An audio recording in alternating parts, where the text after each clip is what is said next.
Hello friends. आज मैं आप लोगों को 16 सोमवार व्रत की दूसरी कथा सुनाने जा रही हूँ। पहली कथा मैंने अपने पिछले वीडियो में डाला था। आज मैं दूसरी कथा सुनाने जा रही हूँ। ऐसा माना जाता है कि इस व्रत को करने वाले जो भी भक्त होते हैं उन पर शिव जी की असीम कृपा बनी रहती है। तो आप लोग एक बार ज़रूर इस कथा को सुने। तो मैं अब दूसरा कथा सुनाने जा रही हूँ। एक साहूकार बहुत ही धनवान था।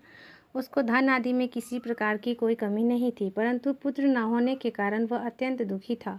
वह इसी चिंता में रात दिन रहता था और पूजन किया करता था। सायंकाल को शिव जी के मंदिर में जाकर दीपक जलाया करता था। उसके इस भक्तिभाव को देखकर एक समय श्री पार्वती जी ने शिव जी महाराज से कहा कि हे महाराज, यह साहूकार आपका अत्यंत भक्त है और सदैव आपका व्रत और पूजन बहुत श्रद्धा से करता है, अतः इसकी मनोकामना पूर्ण करनी चाहिए। शिव जी ने कहा कि हे पार्वती, यह संसार कर्म क्षेत्र है। जैसे किसान खेत में जैसा बीज बोता है वैसा ही फल काटता है, उसी तरह इस संसार में जो जैसा कर्म करते हैं वैसा ही फल भोगते हैं। पार्वती जी के अत्यंत आग्रह से कहा कि महाराज, जब यह आपका ऐसा भक्त है और यदि इसको किसी प्रकार का कोई दुख है तो उसको अवश्य दूर करना चाहिए, क्योंकि आप तो सदैव अपने भक्तों पर दया करते हैं, उनके दुखों को दूर करते हैं। यदि आप ऐसा नहीं करेंगे तो मनुष्य क्यों आपकी सेवा व्रत पूजन करेंगे। पार्वती जी का ऐसा आग्रह देख शिव जी महाराज प्रसन्न हो कहने लगे, हे पार्वती, इसके कोई पुत्र नहीं है। इसी पुत्र चिंता से अति दुखी रहता है। इसके भाग में पुत्र न होने पर भी मैं इसको पुत्र की प्राप्ति का वर देता हूँ, परंतु वह केवल 12 वर्ष तक ही जीवित रहेगा। इसके पश्चात वह मृत्यु को प्राप्त होगा। इससे अधिक मैं और कुछ नहीं कर सकता। यह सब बात साहूकार सुन रहा था। इससे उसको कुछ प्रसन्नता हुई न दुख हुआ। वह पूर्ववत वैसे ही शिव जी महाराज का सोमवार का व्रत और पूजन करता रहा। कुछ काल व्यतीत हो जाने पर साहूकार की स्त्री गर्भवती हुई और 10वें महीने उसके गर्भ से अति सुंदर पुत्र की प्राप्ति हुई। साहूकार के घर में बहुत खुशी मनाई गई, परंतु साहूकार ने उसकी केवल 12 वर्ष की आयु जान कोई अधिक प्रसन्नता प्रकट नहीं की, ना ही किसी को भेद बताया। जब वह 11 साल का हो गया तो उस बालक की माता ने उसके पिता से उसके विवाह के लिए कहा, परंतु वह साहूकार कहने लगा, मैं अभी इसका विवाह नहीं करूँगा, काशी जी पढ़ने के लिए भेजूँगा। फिर उस साहूकार ने अपने साले अर्थात बालक के मामा को बुला उसको बहुत सा धन देकर कहा, तुम इस बालक को काशी जी पढ़ने के लिए ले जाओ और रास्ते में जिस जगह भी जाओ वहाँ यज्ञ करते, दान देते तथा ब्राह्मणों को भोजन कराते हुए जाओ। इस प्रकार वह दोनों मामा भांजे सब जगह यज्ञ करते और ब्राह्मणों को भोजन कराते जा रहे थे। रास्ते में उनको एक शहर पड़ा। उस शहर के राजा की कन्या का विवाह था और दूसरे राजा का लड़का जो विवाह के लिए बारात लेकर आया था वह आँख का काना था। लड़के के पिता को इस बात की बड़ी चिंता थी कि वर को देखकर कन्या के माता पिता विवाह में किसी प्रकार की अड़चन न पैदा कर दें। इस कारण जब उसने अति सुंदर सेठ के लड़के को देखा तो मन में विचार किया कि क्यों न दरवाजे के समय पर इस लड़के से वर का काम लिया जाए। ऐसा विचार कर राजा ने उस लड़के और उसके मामा से कहा तो वह राजी हो गए और साहूकार के लड़के को स्नान आदि करा, वर के कपड़े पहना तथा घोड़े पर चढ़ा दरवाजे पर ले गए और बड़ी शांति से सब कार्य हो गया। अब वर के पिता ने सोचा, यदि विवाह कार्य भी इसी लड़के से करा दिया जाए तो क्या बुराई है। ऐसा विचार कर और उसके मामा से कहा, यदि आप फेरों और कन्यादान का काम करा दें तो बहुत कृपा होगी, हम इसके बदले में बहुत कुछ धन दे देंगे। उन्होंने स्वीकार कर लिया और विवाह कार्य बहुत अच्छी तरह से हो गया।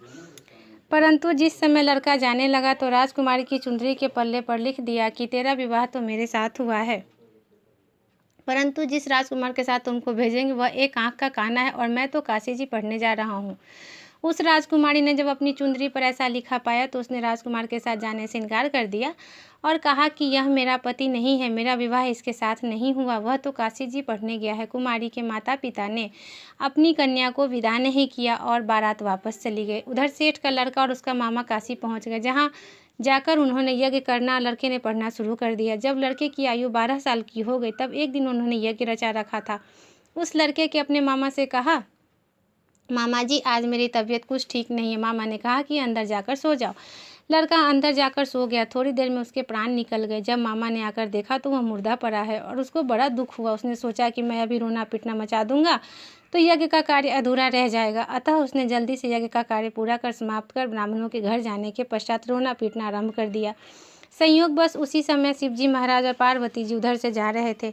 जब उन्होंने जोर जोर से रोने पीटने की आवाज़ सुनी तो पार्वती जी शिव जी को आग्रह करके उसके पास ले गई और उस सुंदर लड़के को मरा देकर कहने लगी, महाराज यह तो उसी सेठ का लड़का है जो आपके वरदान से हुआ था। शिव जी ने कहा कि पार्वती, इसकी आयु इतनी ही थी सो भोग चुका। पार्वती जी ने कहा कि महाराज कृपा करके बालक को और आयु दे दो, नहीं तो इसके माता पिता तरफ तरफ कर मर जाएंगे। पार्वती जी के इस प्रकार बार बार आग्रह करने पर शिव जी ने उसको वरदान दिया और शिव जी महाराज की कृपा से लड़का जीवित हो गया। शिव पार्वती कैलाश चले गए। तब लड़का और उसका मामा इसी प्रकार यज्ञ करते हुए अपनी घर की तरफ चल पड़े और उस रास्ते से उसी शहर में आए जहाँ पर लड़के का विवाह हुआ था।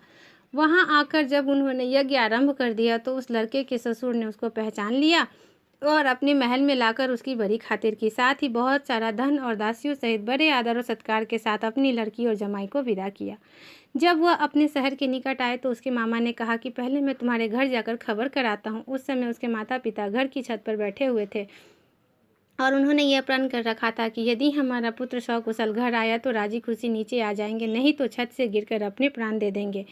इतने में उसके लड़के के मामा ने आकर यह सारा समाचार दिया कि आपका पुत्र आ गया है, परंतु उनको विश्वास न आया। तब उसके मामा ने शपथ पूर्वक कहा कि आपका पुत्र अपनी स्त्री तथा बहुत सारा धन लेकर आया है। उस सेठ ने बड़े आनंद के साथ उनका स्वागत किया और बड़ी प्रसन्नता के साथ रहने लगा। इसी प्रकार जो कोई भी सोमवार का व्रत धारण करता है अथवा इस कथा को पढ़ता या सुनता है, उसके दुख दूर होकर उसकी समस्त मनोकामनाएं पूर्ण होती है। इस लोक में नाना प्रकार के सुख भोगकर अंत में सदाशिव के लोक की प्राप्ति होती है। जय शिव। तो आज मैंने 16 सोमवार व्रत की दूसरी कथा भी सुनाई।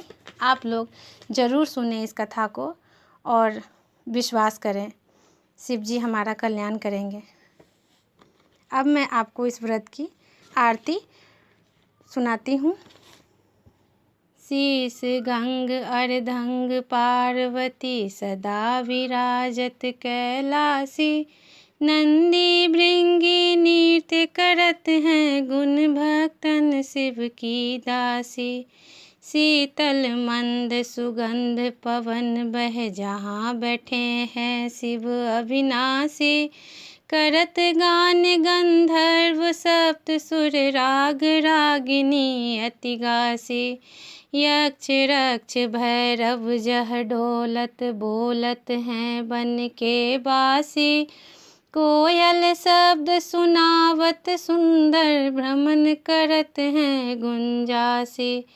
कल्पद्रुम अरु परिजात तरु लाग रहे लक्षासी, कामधेनु कोटिन जह डोलत करत फिरत हैं भिक्षासी।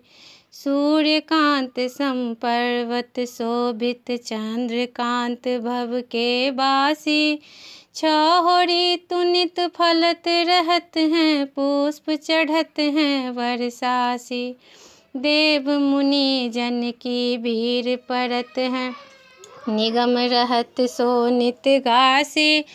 ब्रह्मा विष्णु जाको ध्यान धरत हैं कछु शिव हमको फरमासी। रिद्धि सिद्धि के दाता शंकर सदा आनंदित सुख राशि, जिनको सुमिरन सेवा करत छूट जात जम की फांसी। त्रिशूल धर जी का ध्यान निरंतर मन लगाए कर जोगासी, दूर करे विपदा शिव तनु की जन्म जन्म शिव पद पासी।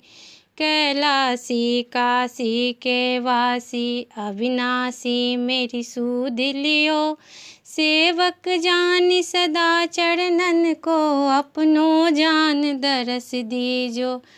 तुम तो प्रभु जी सदा सयाने अब गुण मेरी सब ढकियो, सब अपराध क्षमा कर शंकर किंकर की विनती सुनियो। अभय दान दीजय प्रभु मोरे सकल सृष्टि के अधिकारी।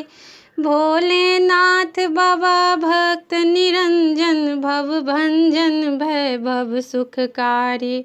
गज चरमांबर बाघंबर सोहे गले बीच माला मुंडेसर, पंच बदन पर पार्वती शोभित डम डम बाजत धुन मधुरम।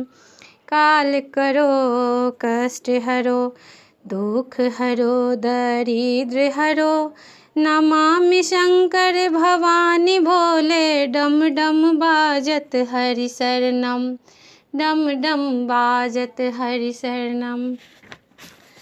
तो आप लोग 16 सोमवार की व्रत की कथा सुने और मैंने आरती भी सुनाई आप लोगों को। धन्यवाद आप सबका।